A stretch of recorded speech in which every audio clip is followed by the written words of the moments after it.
Bismillahirrahmanirrahim. Dear students, welcome to Shah Group Educational Channel. This is your biology class and I am your teacher Sarumer. Students, bio में chapter number 6 जिसका नाम है enzymes, आज हम ये एक नया चैप्टर शुरू कर रहे हैं और इस चैप्टर में हम इंजाइम्स के बारे में पढ़ेंगे। बट सबसे पहले हमें मेटाबॉलिज्म को समझना होगा कि मेटाबॉलिज्म क्या होता है। बच्चों, हमारी बॉडी में बहुत सारे केमिकल प्रोसेस हो रहे होते हैं, चाहे प्लांट हो चाहे एनिमल हो। दुनिया के जितने भी लिविंग ऑर्गेनिज्म है, इनकी बॉडी के अंदर, इनके सेल्स के अंदर बहुत सारे केमिकल प्रोसेसेस, केमिकल रिएक्शंस हो रहे होते हैं। हमारी बॉडी में, हमारे सेल्स में जितने भी केमिकल प्रोसेस, केमिकल रिएक्शंस हो रहे होते हैं, उन तमाम को हम मेटाबॉलिज्म कहते हैं। मिसाल के तौर पे पौधों में एक बहुत ही इंपॉर्टेंट मेटाबॉलिक रिएक्शन होता है फोटोसिंथेसिस। प्लांट्स क्या करते हैं जी, कार्बन डाइऑक्साइड को और वाटर मॉलिक्यूल्स को लेते हैं, कंबाइन करते हैं। सनलाइट का इस्तेमाल होता है, इसमें क्लोरोफिल का इस्तेमाल होता है और ये दोनों मॉलिक्यूल्स यानी कार्बन डाइऑक्साइड और वाटर, ये दोनों कंबाइन होके ग्लूकोज का मॉलिक्यूल बन जाता है, C6H12O6। ये ग्लूकोज का मॉलिक्यूल है जो प्लांट का फूड होता है। सो ये केमिकल रिएक्शन हो गया ना, दो या दो से ज़्यादा चीज़ें मिलती हैं, कोई एक बड़ा कंपाउंड बनता है, तो ये केमिकल रिएक्शन होता है। सो ये केमिकल रिएक्शन है जो लिविंग ऑर्गेनिजम्स की बॉडी में होता है। बट ये तो खैर पौधों में या चंद ऑर्गेनिजम्स में होता है। बट एक और बड़ा इंपॉर्टेंट मेटाबॉलिक रिएक्शन है रिस्पायरेशन, और ये मेटाबॉलिक रिएक्शन तो दुनिया के तमाम लिविंग ऑर्गेनिजम्स में होता है। इस मेटाबॉलिक रिएक्शन में क्या होता है जी, ग्लूकोज को ऑक्सीजन की मदद से ब्रेक किया जाता है, एनर्जी हासिल हो जाती है, साथ साथ दो और चीज़ें, कंपाउंड्स जो हैं वो तैयार होती हैं, कार्बन डाइऑक्साइड और वाटर। सो ये तो मैंने आपको सिर्फ दो मेटाबॉलिक रिएक्शंस बताए हैं जो लिविंग ऑर्गेनिजम्स में हो रहे हैं। एक फोटोसिंथेसिस जो ग्रीन प्लांट्स में, ग्रीन एल्गीज में हो रहा होता है, और एक रिस्पायरेशन जो दुनिया के तमाम लिविंग ऑर्गेनिजम्स के सेल्स में हो रहा होता है। इसी तरह के लाखों आपकी बॉडी में रिएक्शंस हो रहे होते हैं। इन रिएक्शंस के अंदर दो मामले होते हैं, या तो कोई बड़ा मॉलिक्यूल हो रहा होता है, कोई बड़ा मॉलिक्यूल लिया जाता है और उसको केमिकली ब्रेक करके उसके दो या दो से ज़्यादा छोटे छोटे सब्सटेंसेस बना दिए जाते हैं, या फिर कोई दो या दो से ज़्यादा सब्सटेंसेस लिए जाते हैं और उनको मिला के एक बड़ा मॉलिक्यूल तैयार हो जाता है। इस तरह के लाखों रिएक्शंस आपकी बॉडी में हो रहे होते हैं और उन लाखों इन लाखों रिएक्शंस को, इन लाखों केमिकल रिएक्शंस को हम मेटाबॉलिज्म कहते हैं। अब बच्चों, हमारी बॉडी में जितने भी मेटाबॉलिक रिएक्शंस या जितने भी मेटाबॉलिज्म हो रहे होते हैं, उनको हम दो कैटेगरीज में डिवाइड करते हैं। एक कहलाती है एनाबॉलिज्म, एक कहलाती है कैटाबॉलिज्म। एनाबॉलिज्म का मतलब होता है ये ऐसे केमिकल रिएक्शंस होते हैं हमारी बॉडी के अंदर, यानी ऐसे मेटाबॉलिक रिएक्शंस होते हैं जिनमें छोटे छोटे मॉलिक्यूल्स होते हैं और वो कंबाइन होकर एक बड़ा मॉलिक्यूल बना लेते हैं। ठीक, यानी कि मोनोमर्स हैं, वो आपस में कंबाइन हो जाएं, पॉलीमर्स बना दें, छोटे छोटे मॉलिक्यूल्स मिलकर एक बड़ा मॉलिक्यूल बना दें। इस तरह के केमिकल रिएक्शंस को, इस तरह के मेटाबॉलिक रिएक्शन को आप एनाबॉलिज्म कहते हैं। और अगर हम इसका अपोजिट कर दें, अगर हमारी बॉडी में बड़ा मॉलिक्यूल होता है, उसको ब्रेक किया जाता है, ब्रेक करके उससे छोटे छोटे मॉलिक्यूल्स बनाए जाते हैं, तो इस तरह के मेटाबॉलिक रिएक्शंस कैटाबॉलिज्म कहलाते हैं। सो ये मेटाबॉलिज्म होता है हमारी बॉडी में जितने भी केमिकल प्रोसेस, केमिकल रिएक्शंस हो रहे होते हैं, जिनमें एक कंपाउंड किसी दूसरे कंपाउंड में कन्वर्ट हो रहा होगा, इन तमाम केमिकल रिएक्शंस को हम मेटाबॉलिज्म कहते हैं। दो कैटेगरी होती है। अगर हमारी बॉडी में कोई ऐसा मेटाबॉलिक रिएक्शन है जिसमें छोटे छोटे सब्सटेंसेस मिलकर, छोटे छोटे कंपाउंड या एलिमेंट्स मिलकर कोई एक बड़ा मॉलिक्यूल बना रहे होते हैं, तो उनको एनाबॉलिज्म कहते हैं। और अगर कोई बड़ा मॉलिक्यूल है वो ब्रेक हो रहा है, छोटे छोटे मॉलिक्यूल्स में कन्वर्ट हो रहा है, तो ऐसे रिएक्शंस को हम कैटाबॉलिज्म कहते हैं। एक सिंपल सी मिसाल मैं आपको देता चलता हूँ। जैसे अगर आपके पास एक रुपए के 10 सिक्के हैं, अगर आप इन 10 सिक्कों को मिलाकर एक 10 का नोट बना दें, ये एनाबॉलिज्म हो जाएगा। आपने छोटी छोटी चीज़ों को मिला के एक बड़ा नोट बना दिया। और अगर आपके पास 10 का नोट है और आपने उसको खुला करवाया और उस 10 के नोट को दे के आपने एक एक के 10 सिक्के हासिल कर लिए, तो ये कैटाबॉलिज्म हो जाएगा।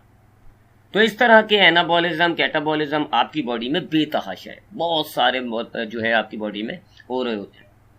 एक और एग्जाम्पल दूं, आपकी बॉडी में प्रोटीन नाम का एक पॉलीमर होता है, काफ़ी बड़ी चेन होती है प्रोटीन की। एक कैटाबॉलिज्म होता है जिसमें ये प्रोटीन की चेन टूट जाती है और इसके छोटे छोटे मॉलिक्यूल्स बन जाते हैं, और उन छोटे छोटे मॉलिक्यूल्स को हम अमाइनो एसिड्स कहते हैं। इसी तरह एक एनाबॉलिज्म भी होता है हमारी बॉडी में, इसका छोटे छोटे अमाइनो एसिड्स कई जगहों पर कंबाइन होते हैं और वापस एक प्रोटीन की चेन बना देते हैं। तो हमारी बॉडी में जितने भी केमिकल प्रोसेस हो रहे होंगे उन तमाम को हम मेटाबॉलिज्म कहेंगे, और वो 2 किस्म के होंगे, या तो एनाबॉलिज्म या कैटाबॉलिज्म। अब आते हैं बच्चों, ये मेटाबॉलिज्म तो हमने समझ लिया, अब आते हैं हम इंजाइम्स की तरफ। इंजाइम्स बच्चों 1878 में फ्रेडरिच विल्हेल्म क्यून ने फर्स्ट टाइम डिस्कवर किया था, फर्स्ट टाइम इस टर्म को यूज किया था। इंजाइम्स के बारे में आपको बताया था 1878 में क्यूनी ने, फ्रेडरिच विल्हेल्म क्यूनी ने 1878 में इंजाइम्स को जो है वो डिस्कवर किया, आप कह सकते हैं। And now what are enzymes, enzymes हैं क्या? देखिए बच्चों, मैंने आपको अभी एक एग्जाम्पल से समझाता हूँ। आप अपनी लाइफ में बहुत सारे आपके काम होते हैं जो कि बड़े स्लो होते हैं, उन काम को अगर आप करें तरीके से तो बड़े स्लो प्रोसेस हो जाते हैं। आप मशीन्स का इस्तेमाल करके उन काम की स्पीड को बढ़ा देते हैं। मिसाल के तौर पे अगर आप रोड पर चल रहे होते हैं तो ये जो आपका रोड पर चलना है, अपने मकाम तक जाना है, ये काम स्लो है। बट अगर आप यहाँ साइकिल, बाइक या गाड़ी का इस्तेमाल करेंगे तो आप अपने इस काम को जल्दी कर पाएंगे। आपने क्या किया, एक मशीन का इस्तेमाल किया और आपका काम जल्दी हो गया। अब आप अपनी डेस्टिनेशन पर जल्दी पहुंच जाएंगे। सिमिलरली हम अपनी आम लाइफ में हमारे पास मैथमेटिकल कैलकुलेशंस होती हैं, एडिशन, सब्ट्रैक्शन, मल्टीप्लिकेशन, डिवीजन। अगर हम इनको नॉर्मल तरीके से करें तो ये इट विल टेक टाइम, इनमें टाइम लगेगा। बट हम यहाँ पर मशीन से इस्तेमाल कर लेते हैं, कैलकुलेटर का, और उससे क्या होता है, हमारा यही काम जल्दी हो जाता है। यानी हम अपनी आम लाइफ में बहुत सारे काम को जल्दी परफॉर्म करने के लिए मशीन्स का इस्तेमाल करते हैं। हाथों से जूस निकालें, इट विल टेक टाइम, आप जूसर मशीन का इस्तेमाल करते हैं, जल्दी हो जाता है। झाड़ू देंगे, काफ़ी टाइम लग जाएगा, वैक्यूम क्लीनर का इस्तेमाल करके हम जल्दी दे देते हैं। हाथों से अगर हम कपड़े धों, टाइम ज़्यादा लग जाएगा, मशीन के ज़रिए हम कपड़े धो देते हैं, जल्दी हो जाती है। आम लाइफ में हमारे काम स्लो हैं, मशीन्स का इस्तेमाल करके हम इन्हीं कामों को तेज कर देते हैं।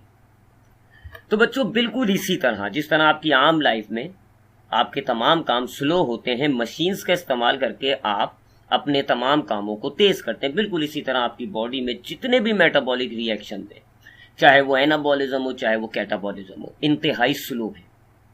ये आपके सामने जो डेमोन्स्ट्रेट हो रहा है ये एक एनाबॉलिज्म है। छोटे छोटे मोनोमर्स थे, वो जुड़कर आपस में एक पॉलीमर बना रहे हैं। बट देख लें कितना स्लो है, बहुत स्लो होते हैं आपके मेटाबॉलिक रिएक्शंस, चाहे वो एनाबॉलिज्म हो चाहे वो कैटाबॉलिज्म हो। चाहे छोटे छोटे मोनोमर्स मिलकर बड़ी चेन बना रहे हो यानी एनाबॉलिज्म, चाहे बड़ी चेन है वो ब्रेक हो रही है छोटे छोटे मोनोमर्स में यानी कैटाबॉलिज्म। बड़े स्लो रिएक्शन हो, इतने स्लो कि हमारी बॉडी इनकी इतनी स्लो स्पीड अफोर्ड नहीं कर सकती। अब हम इनको कैसे तेज करें? हम क्या मशीन का इस्तेमाल करें? नहीं ना, हम तो अपनी बॉडी के अंदर मेटाबॉलिक रिएक्शंस को तेज करने के लिए मशीन का इस्तेमाल नहीं कर सकते। सो अब क्या होता है, इन मेटाबॉलिक रिएक्शंस की स्पीड को कैसे बढ़ाई जाती है? आपके लिविंग सेल्स कुछ कॉम्प्लेक्स मॉलिक्यूल्स बनाते हैं, कुछ कॉम्प्लेक्स यानी कि काफी ज्यादा उसमें एलिमेंट्स शामिल होंगे। कुछ आपके लिविंग सेल्स ना कुछ कॉम्प्लेक्स मॉलिक्यूल्स बनाते हैं, और ये मॉलिक्यूल्स अब आपके इन मेटाबॉलिक रिएक्शंस को जो बहुत स्लो थे तेज कर देते हैं। ये मॉलिक्यूल आया तो अब आपका जो मेटाबॉलिक रिएक्शन जो बड़ा स्लो हो रहा था, नाउ इट्स स्पीड इंक्रीज। जो रिएक्शन आपका काफी दिनों में हो रहा था वो घंटों में हो जाएगा। बच्चों इन कॉम्प्लेक्स मॉलिक्यूल्स को जो आपके मेटाबॉलिक रिएक्शंस की स्पीड को बढ़ाते हैं, इनको एंजाइम्स कहा जाता है। हमारे बॉडी के तमाम मेटाबॉलिक रिएक्शंस स्लो है, हमारे लिविंग सेल्स एंजाइम्स बनाते हैं और एंजाइम्स की मदद से हम इन मेटाबॉलिक रिएक्शंस की स्पीड को बढ़ा देते हैं। बिना एंजाइम्स के ये मेटाबॉलिक रिएक्शंस दिनों के अंदर हो, और दिनों के अंदर होने से फिर इस मेटाबॉलिक रिएक्शन का हमारे लिए कोई फायदा नहीं होगा। बट एंजाइम की मदद से ये मिनटों में हो जाते हैं, रिएक्शन जल्दी हो जाते हैं और हम जो है इन रिएक्शंस का फायदा उठा पाते हैं।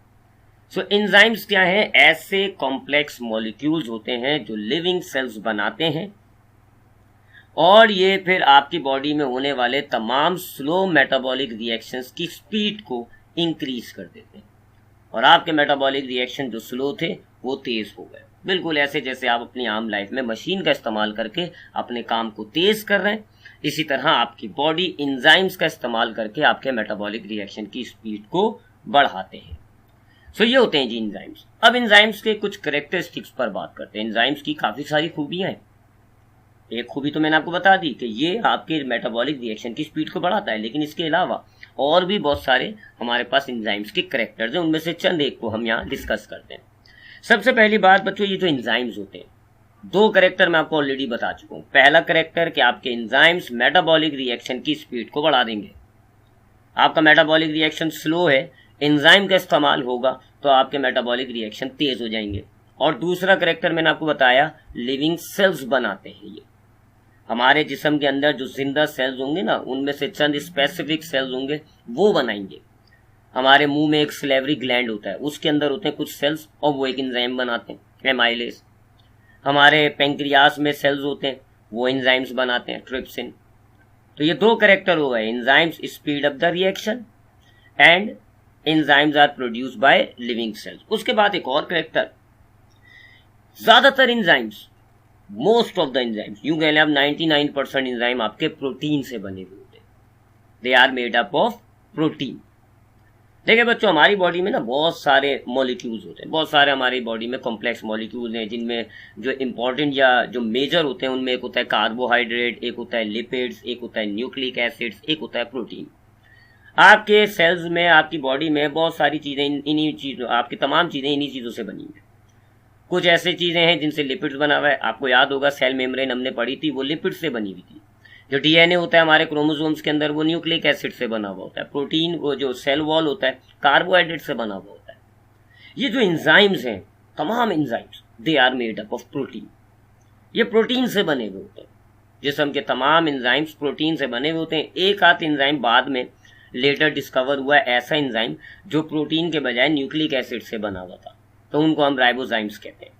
लेकिन अब भी ज्यादातर, मेजॉरिटी, इसी वजह से हमने लिखा है मोस्ट ऑफ एंजाइम्स, ज्यादातर एंजाइम्स आपके प्रोटीन से बने हुए होते हैं। उसके बाद जैसे मैंने आपको बताया कि जी आपके पास जो एंजाइम्स होते हैं, most of the enzymes are protein in nature, they are made up of protein. अब यहाँ दो मामले होते हैं। कुछ ऐसे एंजाइम्स होते हैं जो मुकम्मल तौर पर प्रोटीन से बने हुए, शुरू से लेकर आखिर तक पूरा का पूरा उनका जो स्ट्रक्चर है उसमें प्रोटीन ही होगा। और कुछ ऐसे एंजाइम्स होते हैं जिनमें ज्यादातर तो प्रोटीन होता है, लेकिन उस प्रोटीन के अलावा कुछ थोड़ा सा नॉन प्रोटीन पार्ट भी लगा हुआ होगा। जैसे डायग्राम में ये जो एंजाइम है ना, it is made up of completely with protein, ये मुकम्मल तौर पे प्रोटीन से बना हुआ है। जबकि ये जो नीचे वाला एंजाइम है, इसमें ये जो नीचे का पोर्शन आपको नजर आ रहा है, ये प्रोटीन से बना हुआ है, और ये जो ऊपर एक हेड सा बना हुआ है, ये इसका नॉन प्रोटीन पार्ट है। तो कुछ ऐसे भी एंजाइम हैं जो मुकम्मल तौर पे प्रोटीन से बने हुए, कुछ ऐसे भी एंजाइम हैं जो मुकम्मल तौर पे प्रोटीन से नहीं बने हुए, बल्कि उनमें ज्यादातर प्रोटीन होता है और थोड़ा सा एक नॉन प्रोटीन पार्ट लगा हुआ होता है। बच्चों, ये जो इनमें नॉन प्रोटीन पार्ट लगा हुआ होगा, इसको हम कहते हैं कोफैक्टर, ठीक है। और जो प्रोटीन पार्ट होगा उसको हम कहेंगे एपो एंजाइम। या आगे जब हम एंजाइम के स्ट्रक्चर को देखेंगे तब भी मैं आपको बताऊंगा इसके बारे में, ठीक। तो कुछ एंजाइम्स तो प्रोटीन से बने हैं, कुछ एंजाइम में प्रोटीन भी है, नॉन प्रोटीन भी है। तो जो प्रोटीन होगा उसको हम कहेंगे एपो एंजाइम, और जो नॉन प्रोटीन होगा उसको हम कहेंगे कोफैक्टर। कोफैक्टर का बहुत अहम रोल होता है ऐसे एंजाइम्स के अंदर। ये तो इसके नेचर के हवाले से मैंने आपको बता दिया। काम पहले ही बता चुका हूँ, मेटाबॉलिक रिएक्शन की स्पीड को बढ़ाता है। कहाँ बनता है ये भी बता दिया मैंने आपको, सेल्स के अंदर बनता है। और अब ये मैंने इसके थोड़ा नेचर के हवाले से आपको बता दिया कि ये प्रोटीन से बना हुआ होता है। कुछ एंजाइम्स में प्रोटीन के अलावा कोफैक्टर भी आपको शामिल होगा, उसमें एंजाइम्स में आपको कोफैक्टर भी मिलेगा। अब आते हैं मजीद इसके कैरेक्टर पर। एंजाइम्स जो हैं वो रिएक्शंस में इस्तेमाल नहीं होते, ये भी एक बहुत इंपॉर्टेंट कैरेक्टर है। ये जो रिएक्शंस होते हैं, अब इस चैप्टर में आगे जाके आप पढ़ेंगे कि एंजाइम्स जो है वो रिएक्शन की स्पीड को, मेटाबॉलिक रिएक्शन की स्पीड को कैसे बढ़ा रहा है। ये मैं आपको आगे जैसे चैप्टर में हम आगे बढ़ेंगे तो मैकेनिज्म ऑफ एंजाइम आएगा, उसमें हम देखेंगे कि एंजाइम जो है किसी भी मेटाबॉलिक रिएक्शन की स्पीड को इंक्रीज कैसे करता है। बहरहाल जब एक मेटाबॉलिक रिएक्शन की स्पीड को इंक्रीज करेगा एंजाइम, इस दौरान एंजाइम इस्तेमाल नहीं होगा। इसको एग्जाम्पल से समझ लें। मैंने आपको दो बातें बताई। मैंने कहा इंसान अगर पैदल चल रहा होता है तो वहां गाड़ी का इस्तेमाल करता है और उसका काम जल्दी जाता है, तो क्या गाड़ी इस्तेमाल होती है? क्या गाड़ी यूज हो जाती है? नहीं। आप अगर जो है वैक्यूम क्लीनर इस्तेमाल करके अपने काम को तेज करते हैं तो क्या वैक्यूम क्लीनर यूज हो जाता है? क्या घिस जाता है वो थोड़ा सा? नहीं। बिल्कुल इसी तरह एक एंजाइम होगा, इसके अंदर जो है मॉलिक्यूल्स आएंगे, एंजाइम जो है वो इस रिएक्शन की स्पीड को बढ़ाएगा, प्रोडक्ट तैयार हो जाएगा, वो प्रोडक्ट निकल जाएगा। एंजाइम कुछ भी इस्तेमाल नहीं हुआ, not utilize in the reaction. फिर उसी एंजाइम में दोबारा मॉलिक्यूल्स आ जाएंगे दूसरे, एंजाइम जो है वो इस मेटाबॉलिक रिएक्शन की स्पीड को बढ़ा के प्रोडक्ट तैयार कर लेगा और फिर उसको रिलीज कर देगा। एंजाइम्स के अंदर मॉलिक्यूल्स आते जाएंगे, एंजाइम रिएक्शन की स्पीड को तेज करेगा, जल्दी से रिएक्शन कंप्लीट हो जाएगा और फिर एंजाइम इन मॉलिक्यूल्स को बाहर निकाल देगा। सो इस अपने पूरे एक्शन के दौरान एंजाइम इस्तेमाल नहीं होते, और जाहिर बात है अगर इस्तेमाल नहीं हो रहा है तो फिर आपकी बॉडी में ये इतनी ज़्यादा मिकदार में नहीं चाहिए। They are required in small quantity. थोड़ा सा एंजाइम है, अच्छे खासे रिएक्शंस को कैटेलाइज कर देता है। थोड़ा सा एंजाइम होगा और वो अच्छे खासे आपके मेटाबॉलिक रिएक्शंस की स्पीड को बढ़ा के उनको जो है निपटा देगा, बट ये यूटिलाइज नहीं हो रहा तो इसलिए आपको ये कम मिकदार में चाहिए। ठीक, सो ये इसका 5वां कैरेक्टर हो गया। नेक्स्ट है जी कि enzymes have high molecular wait. अब ये जो एंजाइम होता है इसका जो मॉलिक्यूलर वेट होता है, जिन रिएक्शन जिन सबस्ट्रेट पर ये काम करेगा, जिन मॉलिक्यूल्स पर ये काम करेगा, उनके हिसाब से इसका वजन ज्यादा होता है। आप डायग्राम में देखें, जो आपको स्क्वायर और सर्किल शेप में नजर आ रहा है ना, ये वो दो मॉलिक्यूल्स हैं जिनके रिएक्शन को एंजाइम तेज कर रहा है। ठीक है, एक स्क्वायर जो नजर आ रहा है और एक जो सर्किल नजर आ रहा है, ये दो मॉलिक्यूल्स हैं, इनके दरमियान एक मेटाबॉलिक रिएक्शन है जो कि आम हालत में बहुत स्लो है। ये दोनों एंजाइम से आके अटैच हो रहे हैं, एंजाइम इनको जल्दी से निपटा के इनका प्रोडक्ट बना देता है। इस दौरान दो बातें आप नोट कर लें, एंजाइम यूज नहीं हो रहा और जरा वजन कंपेयर कर लें, और जो दोनों मॉलिक्यूल्स हैं वो छोटे हैं और एंजाइम का साइज, एंजाइम का वेट बड़ा है। सो एंजाइम्स का अपने जिन रिएक्शन जिन मॉलिक्यूल्स पर उसने काम करना होता है, उनके एतबार से एंजाइम का मॉलिक्यूलर वेट काफी ज्यादा होता है। ठीक, सो एंजाइम्स प्रोटीन नेचर के हैं, प्रोटीन से बने हुए। कुछ एंजाइम्स ऐसे हैं जिनमें प्रोटीन के अलावा एक नॉन प्रोटीन पार्ट भी आपको मिलेगा, जिनको आपको फैक्टर्स कहते हैं। एंजाइम्स मेटाबॉलिक रिएक्शन की स्पीड को जब इंक्रीज करते हैं, इस दौरान ये इस्तेमाल नहीं होते, लिहाजा आपको बस थोड़ी सी मिकदार में ही आपकी बॉडी में एंजाइम्स चाहिए होते हैं। और एंजाइम का जो मॉलिक्यूलर वेट होता है, इनका जो इनके मॉलिक्यूल का जो वजन होता है वो ज्यादा है। कंपेयर करें अगर हम जिन मॉलिक्यूल्स पर इसने काम करना है, उन मॉलिक्यूल्स के एतबार से इनका वजन ज्यादा होता है। बच्चों, जिन मॉलिक्यूल्स पर एंजाइम काम करता है उनको हम सबस्ट्रेट कहते हैं। ठीक है, मिसाल के तौर पे आपके पास एक मेटाबॉलिक रिएक्शन है, ए और बी, ये दोनों कंबाइन हो रहे हैं और सपोज कर लें जी सी बन रहा है। ये एक इमेजिन करें आप, एक मेटाबॉलिक रिएक्शन है कि आपके पास एक सब्सटेंस है ए, एक सब्सटेंस है बी, ये दोनों कंबाइन होते हैं और सी बन जाता है। अब बिना एंजाइम के ये बड़ा स्लो रिएक्शन है, ए और बी कंबाइन होकर सी बनने में दिनों लग जाएंगे, बहुत स्लो रिएक्शन है।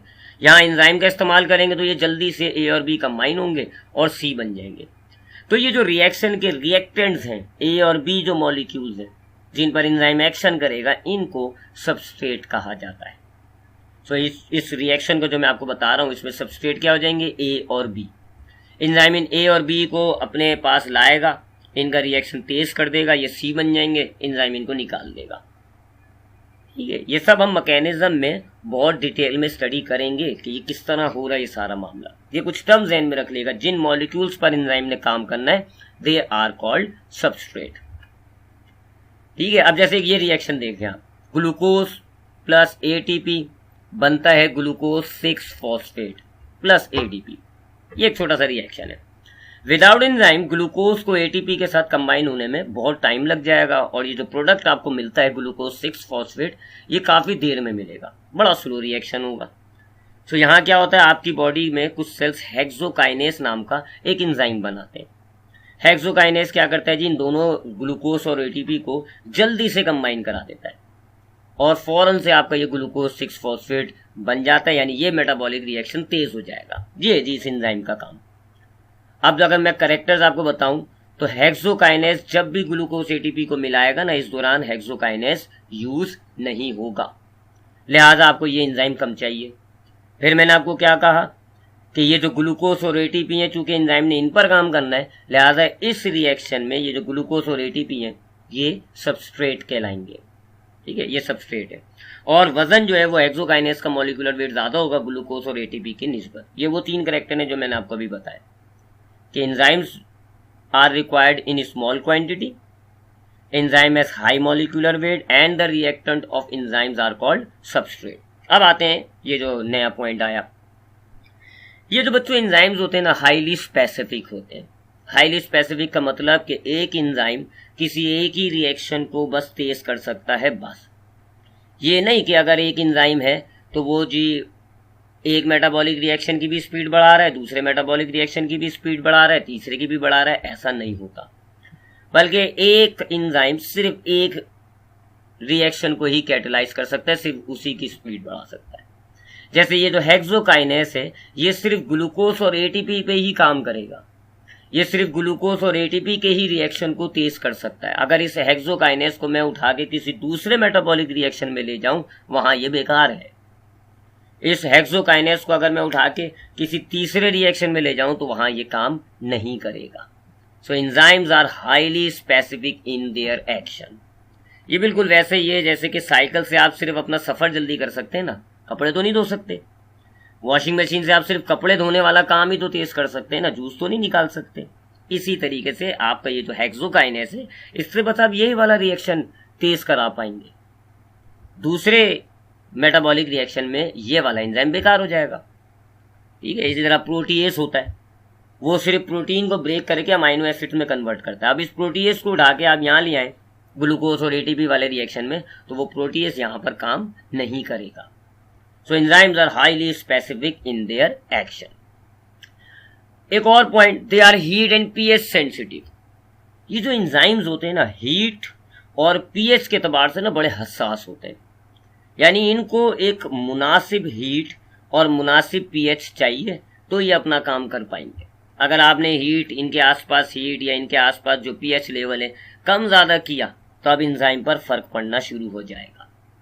फॉर एग्जाम्पल एंजाइम के ज्यादातर जो हमारे एंजाइम्स होते हैं उनका जो ऑप्टिमम टेम्परेचर होता है वो होता है 37, यानी एंजाइम 37 पर बड़ा बेहतरीन काम करेगा। अब अगर आपने टेम्परेचर को बढ़ाया या कम किया तो अब आपका जो एंजाइम है ना उसका काम स्लो हो जाएगा, वो थोड़ा स्लो हो जाएगा। और बहुत ज्यादा कम या बहुत ज्यादा कर दे एंजाइम काम करना ही बंद कर देगा, खत्म भी हो सकता है। तो they are highly sensitive to heat and pH, इन दो चीजों से ये इंतहाई सेंसिटिव होता है। So they are the characters of enzymes. थोड़ा रिपीट कर दूं, हमारी बॉडी में जितने भी केमिकल प्रोसेस हो रहे होते हैं उनको हम मेटाबॉलिज्म कहते हैं। दो तरह के मेटाबॉलिज्म हो रहे होते हैं आपकी बॉडी में। एक ऐसे मेटाबॉलिज्म होते हैं जिनमें छोटे छोटे मॉलिक्यूल्स मिलकर बड़ा मॉलिक्यूल बनाते होते हैं, एनाबॉलिज्म कहलाते हैं। कुछ ऐसे मेटाबॉलिक रिएक्शन होते हैं जिनमें बड़ा मॉलिक्यूल टूटता है, छोटे छोटे मॉलिक्यूल्स बन जाते हैं, उनको कैटाबॉलिज्म कहते हैं। अब ये जो जितने भी मेटाबॉलिक रिएक्शन है, चाहे वो एनाबॉलिज्म हो चाहे वो कैटाबॉलिज्म हो, इंतहाई स्लो होते हैं, काफी टाइम टेकिंग रिएक्शंस होते हैं। ये आपके लिविंग सेल्स कुछ कॉम्प्लेक्स मॉलिक्यूल्स बनाते हैं जिनको हम एंजाइम्स कहते हैं, और एंजाइम्स आपके इन मेटाबॉलिक रिएक्शंस की स्पीड को बढ़ा देते हैं। दिनों में होने वाला कोई मेटाबॉलिक रिएक्शन मिनटों में होना शुरू हो जाता है। इन कॉम्प्लेक्स मॉलिक्यूल्स को जो लिविंग सेल्स बना रहे हैं और जो मेटाबॉलिक रिएक्शंस की स्पीड को बढ़ा देते हैं एंजाइम्स कहलाते हैं। एंजाइम्स के कुछ कैरेक्टर्स होते हैं। पहला कैरेक्टर, एंजाइम्स रिएक्शन की स्पीड बढ़ाता है। दूसरा कैरेक्टर, एंजाइम्स सिर्फ लिविंग सेल ही बनाते हैं। तीसरा, एंजाइम्स प्रोटीन से बने हुए होते हैं। चौथा, कुछ ऐसे एंजाइम्स हैं जिनमें प्रोटीन के अलावा एक नॉन प्रोटीन पार्ट भी होता है, उसको हम कोफैक्टर कहते हैं। पांचवा, एंजाइम्स जो है इनका मॉलिक्यूलर वेट ज्यादा होता है, यानी जिन रिएक्टेंट्स पर इनको काम करना है उनके हिसाब से इनका वजन ज्यादा है। छठा, एंजाइम्स मेटाबॉलिक रिएक्शन के दौरान इस्तेमाल नहीं होते, लिहाजा ये आपको कम मिकदार में चाहिए। जिन मॉलिक्यूल्स पर, जिन सब्सटेंसेस पर एंजाइम काम करता है, जिन मॉलिक्यूल्स के रिएक्शन को वो तेज कर रहा है, उनको सबस्ट्रेट कहा जाता है। एंजाइम्स हाईली स्पेसिफिक होते हैं। एंजाइम्स एक खास मेटाबॉलिक रिएक्शंस के लिए ही बने हुए होते हैं और वो एंजाइम सिर्फ उसी मेटाबॉलिक रिएक्शन को तेज कर सकते हैं। किसी दूसरे मेटाबॉलिक रिएक्शन में अगर एंजाइम को इस्तेमाल किया जाए तो यूज नहीं होंगे। और आखिरी, ये हीट और पीएच के एतबार से हसास होते हैं, सेंसिटिव होते हैं। सो ये था आज का lecture about enzymes and the characteristics of enzymes. अब आते हैं आज के लेक्चर के सेक्शन ए यानी मल्टीपल चॉइस क्वेश्चंस की तरफ। बच्चों, पहला एमसीक्यूज है, एंजाइम्स आर। एंजाइम्स क्या होते हैं, स्टीरॉइड नेचर के होते हैं, प्रोटीन नेचर के होते हैं, लिपिड नेचर के होते हैं या कार्बोहाइड्रेट नेचर के होते हैं। तो आज के लेक्चर का सबसे पहले कैरेक्टर मैंने आपको बताया था कि enzymes are protein in nature. Metabolic reactions are, जो हमारी बॉडी में मेटाबॉलिक रिएक्शंस होते हैं वो कैसे होते हैं, कंस्ट्रक्टिव रिएक्शंस, डिस्ट्रक्टिव रिएक्शंस या इनहिबिटिंग रिएक्शंस। कंस्ट्रक्टिव का मतलब वही हो गया जी, छोटे छोटे मॉलिक्यूल्स मिलकर कंस्ट्रक्ट करके एक बड़ा मॉलिक्यूल बना रहे हैं यानी एनाबॉलिज्म। डिस्ट्रक्टिव मतलब तोड़ना यानी कैटाबॉलिज्म, बड़ा मॉलिक्यूल टूट रहा है, छोटे हो रहे हैं। और इनहिबिटिंग का मतलब होता है रोक देना, ऐसे रिएक्शन जो आपके किसी चीज को रोक दें। तो जो मेटाबॉलिक रिएक्शन होते हैं वो कैसे होते हैं, कंस्ट्रक्टिव, डिस्ट्रक्टिव या इनहिबिटिंग। तो बच्चों मैंने तो आपको आज के लेक्चर के बिल्कुल शुरू में बताया, मेटाबॉलिक रिएक्शन दो किस्म के होते हैं, एनाबॉलिज्म जो कि कंस्ट्रक्टिव रिएक्शन है, कैटाबॉलिज्म जो कि डिस्ट्रक्टिव रिएक्शन है। तो इसका आंसर हो जाएगा जी B option 1 and 2 only. Select the mismatch, जो चीज गलत मैच हुई हुई है वो आपको बतानी है। यहां पर आपको एंजाइम्स और वो जिन मॉलिक्यूल्स पर काम करेंगे यानी उनका सबस्ट्रेट वो दिया हुआ है। ऑप्शन बी देखें, लाइपेस एक एंजाइम होता है जो लिपिड्स पर काम करता है, लिपिड्स सबस्ट्रेट होते हैं, ये लिपिड्स पर काम करके ना लिपिड्स के टुकड़े कर देता है, ये सही है। सी, ट्रिप्सिन एक एंजाइम है, प्रोटीन पर ये काम करता है, प्रोटीन इसके सबस्ट्रेट होते हैं, ये प्रोटीन को तोड़कर अमाइनो एसिड में कन्वर्ट करने वाला जो रिएक्शन है उसकी स्पीड को बढ़ा देता है। जबकि प्रोटीएस एक एंजाइम है जो कि प्रोटीन को ही तोड़ता है, प्रोटीन ब्रेक होकर अमाइनो एसिड्स बनते हैं, इसके लिए एक और एंजाइम है प्रोटीएस। ठीक है, तो ये मिसमैच हुआ है, ये यहाँ पे बताया जा रहा है कि प्रोटीएस जो है वो कार्बोहाइड्रेट उसके सबस्ट्रेट होते हैं, नहीं, प्रोटीएस के प्रोटीन सबस्ट्रेट होते हैं। The constructive reactions in which large molecules are form, ऐसे कंस्ट्रक्टिव रिएक्शंस जिनमें बड़े मॉलिक्यूल्स बन रहे होते हैं उनको हम क्या कहते हैं, डाइजेशन, एनाबॉलिज्म, रिडक्शन या नन ऑफ दीज। बच्चों एनाबॉलिज्म इसका आंसर होता है। अब आते हैं आज के लेक्चर के सेक्शन बी यानी short questions answers. Question number 1, right the differences between the anabolism and catabolism. Anabolism और कैटाबॉलिज्म पर आपको डिफरेंसेस लिखने हैं। तो आपने दो कॉलम का एक टेबल बनाया, पहले में आपने एनाबॉलिज्म लिखा, दूसरे में आपने कैटाबॉलिज्म। एनाबॉलिज्म में लिखा आपने कि ये कंस्ट्रक्टिव रिएक्शंस, कंस्ट्रक्टिव प्रोसेस होते हैं, यानी कि इनमें कोई बड़ी चीज बन रही होती है, बड़ा मॉलिक्यूल बन रहा होता है। कैटाबॉलिज्म में आपने लिखा है it is a destructive process, यानी ये तोड़ने वाले प्रोसेस होते हैं, इनमें कोई बड़ा मॉलिक्यूल टूट रहा होता है। In anabolism smaller molecules combine to form larger molecule, छोटे मॉलिक्यूल्स मिलकर बड़ा मॉलिक्यूल बना रहे हैं। In catabolism larger molecules break into smaller units. Chemical energy is form and store. अच्छा, ये जो एनाबॉलिज्म होते हैं इनमें फिर एनर्जी का इस्तेमाल होता है और एनर्जी जो है ना फिर वो जो बड़ा मॉलिक्यूल बना उसमें स्टोर हो जाती है। जबकि कैटाबॉलिज्म में एनर्जी स्टोर नहीं होती, बल्कि जब आप बड़ा मॉलिक्यूल तोड़ते हैं तो एनर्जी निकलती है। So the stored energy is release and use. फिर आखिर में आपने एग्जाम्पल दीजिए कि अगर हम प्रोटीन को बनाएं बहुत सारे अमाइनो एसिड्स को मिला के तो ये एनाबॉलिज्म हो जाएगा, और अगर हम ग्लूकोज को तोड़कर कार्बन डाइऑक्साइड वाटर में कन्वर्ट कर दें यानी रेस्पायरेशन, तो वो कैटाबॉलिज्म हो जाएगा। ठीक है, एनाबॉलिज्म की एग्जाम्पल फोटोसिंथेसिस होती है, कैटाबॉलिज्म की एग्जाम्पल रेस्पायरेशन भी है। क्वेश्चन नंबर 2 पे आते हैं, why the presence of enzyme does not affect the nature and properties of and product. That is the answer. When an enzyme catalyzes the reaction, it does not utilize itself, which means even a single or little amount of enzyme can start a reaction and catalyze fastly. Therefore, their presence does not affect the nature and properties of end product. यानी सवाल ये पूछा जा रहा है कि बगैर enzyme के एक रिएक्शन आपका हो रहा था, उसमें रिएक्टेंट्स आपस में कंबाइन होकर प्रोडक्ट बना रहे थे, एंजाइम के आने से भी आपका प्रोडक्ट वही तैयार होगा। क्यों? एंजाइम जो है उसकी मौजूदगी, ये जो प्रोडक्ट तैयार हो रहा है इसका नेचर, इसकी प्रॉपर्टी को क्यों नहीं तब्दील कर रहा। तो हमने इसका क्या जवाब दिया कि भाई एंजाइम इन रिएक्शंस में इस्तेमाल ही कहाँ होता है, इस्तेमाल होगा, शामिल होगा तो फिर आप कहोगे जी प्रोडक्ट जो है वो चेंज हो गया। इस्तेमाल तो नहीं हो रहा, वो तो बस सिर्फ स्पीड बढ़ा रहा है। तो स्पीड बढ़ा रहा है, A+B+C बन रहा है, एंजाइम आया तो A+B+C ही बनेगा, बट जरा जल्दी बनेगा। अब आते हैं आज के लेक्चर के सेक्शन सी यानी डिटेल क्वेश्चंस और उनके सॉल्यूशंस की तरफ। तो एक ही सवाल, what are enzymes, describe the characteristics of enzyme. Enzymes क्या होते हैं ये डेफिनेशन लिखनी है आपको, और एंजाइम के जो कैरेक्टरिस्टिक्स हैं उन्हें डिस्क्राइब करना है। तो ये आपने एंजाइम की डेफिनेशन लिखी जी, एंजाइम्स की हेडिंग डाली, Friedrich Wilhelm Kuhn first used the term enzyme in 1878. Enzymes are biocatalysts that speed up the chemical reaction occurring in the living body.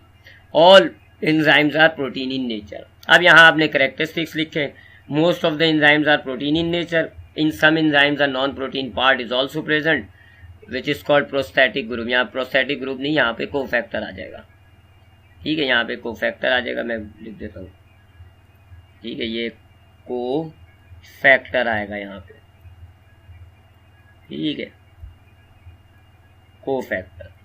अच्छा, उसके बाद नेक्स्ट क्या है, ये वाला पॉइंट हम पढ़ लें. Enzymes are required in small quantity but this small quantity is capable to bring large change in large quantity of substrate. अब ये करेक्टर है, enzymes are have high molecular weight. Enzymes act as biocatalysts, have to accelerate the chemical process in the body. Enzymes are highly specific and can react with specific substrate. They are heat sensitive, thermolabile and pH sensitive. They work on specific pH. तो ये वही तमाम characters हैं जो हमने आज के lecture में डिस्कस किए. फर्दर कुछ करेक्टर्स हैं जी. They can react with both acidic and alkaline substance due to presence of protein as their major part. अच्छा, ये भी एक करेक्टर मैं आपको बता देता हूँ. आपके बॉडी में दो तरह का एनवायरनमेंट होता है, एसिडिक या एल्कलाइन. ठीक है, कुछ जगहों पे जैसे स्टमक के अंदर आपका एसिडिक एनवायरनमेंट है, और कुछ जगहों पे जैसे कि आपके लीवर के पास ड्यूडेनम में ज़रा एल्कलाइन एनवायरनमेंट होता है. एंजाइम्स जो हैं वो दोनों तरह के एनवायरनमेंट में काम कर सकते हैं. कुछ एंजाइम होते हैं वो एसिडिक नेचर के होते हैं, तो वो एसिडिक एनवायरनमेंट में काम कर लेंगे. कुछ एंजाइम्स होते हैं वो एल्कलाइन नेचर के होते हैं, तो वो एल्कलाइन में काम कर लेंगे. अगला है जी, the activity of enzyme can be accelerated by certain ions और salts called activators such as nickel, manganese, magnesium, chlorine. ये भी मैं आपको बता दूं, वैसे तो हम आगे जब फैक्टर्स पढ़ेंगे तब भी हम इनको डिस्कस करेंगे इस वाली बात को. आपके एंजाइम्स जो हैं इनकी भी स्पीड तेज हो जाती है. एंजाइम्स की जो एक्टिविटी है इसको भी आप बढ़ा सकते हैं या कम कर सकते हैं. ठीक है, अगर आपने एंजाइम्स की स्पीड को बढ़ाना है, एंजाइम्स का जो काम है उसको बढ़ाना है, जल्दी करना है, तो फिर जो आयंस और सॉल्ट इस्तेमाल होते हैं उनको हम कहते हैं एक्टिवेटर्स. और अगर ऐसे कोई मॉलिक्यूल्स, ऐसी कोई फैक्टर है जिससे एंजाइम की एक्टिविटी डिक्रीज हो रही है या बंदी हो रही है, एंजाइम काम करना बंद कर देता है, तो वो इनहिबिटर कहलाएगा. जैसे हाई टेम्परेचर कर दें तो वो इनहिबिटर है, एंजाइम काम करना बंद कर देगा. तो activity of enzyme can be inhibited by certain factors called inhibitors. Substrate concentration, enzyme concentration and pH. So ये था बच्चों आज का lecture about the enzyme and the characteristics of enzyme. इंशाल्लाह अगली क्लास में इस चैप्टर के अगले टॉपिक के साथ आते हैं, मुलाकात करते हैं. ख्याल रखिएगा अपना. अल्लाह हाफिज़.